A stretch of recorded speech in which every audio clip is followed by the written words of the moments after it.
আসসালামু আলাইকুম বন্ধুরা, আপনারা সবাই কেমন আছেন? যার যার অবস্থান থেকে ভালো আছেন। আজকে আমি একটা নতুন রেসিপি নিয়ে আসলাম, গরুর মাংস রান্না। চুলাতে প্যান বসিয়ে দিয়ে দিলাম সরিষার তেল, দিয়ে দিলাম 2টা তেজপাতা, দারুচিনি, 4-5টা সবুজ এলাচ, কয়েকটা গোলমরিচ, 4-5টা লবঙ্গ। এবার দিয়ে দিলাম পেঁয়াজ কুচি। পেঁয়াজটা দিয়ে ভালোভাবে নেড়ে চেড়ে ভেজে নেব। এবার দিয়ে দেবে আদা রসুন বাটা। আদা রসুনটা ভালো আমি 2 মিনিট ভালোভাবে ভেজে নেব। এবার দিলাম হলুদ গুঁড়া, মরিচ গুঁড়া, ধনিয়ার গুঁড়া, জিরা গুঁড়া, পরিমাণ মতো লবণ, একটু দিয়ে দিলাম পানি।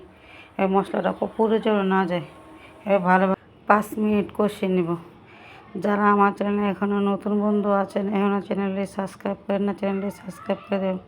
পাশে থাকা বেল আইকন বাজানো, পরবর্তী ভিডিও ছাড়া সাথে আপনার সাথে পৌঁছে দেবেন। এবার 5 মিনিট কষানো হয়ে গেছে। এবার দিয়ে দেবো মাংসটা ভালোভাবে নেড়ে চেড়ে দেবো।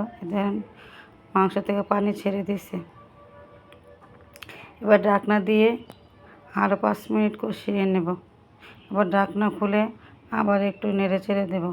এভাবে একবার ঘরোয়া পদ্ধতিতে সামনে কুরবানিতে এভাবে রান্না করে দেখবেন, সবাই আপনার প্রশংসা করবে।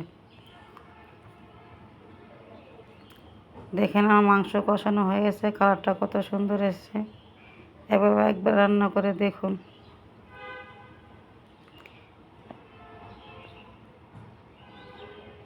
এবার দিয়ে দিলাম পানি দিয়ে ঢাকনা দিয়ে ঢেকে দিব, দিয়ে আধা ঘন্টা সিদ্ধ করে নেব।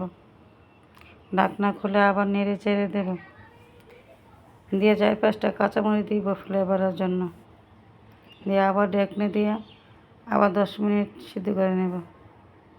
এবার আমার মাংস রান্না হয়ে গেছে। দেখুন কালারটা কত সুন্দর এসেছে। একবারে না খেলে মিস করবেন, এভাবে একবার ট্রাই করে দেখবেন।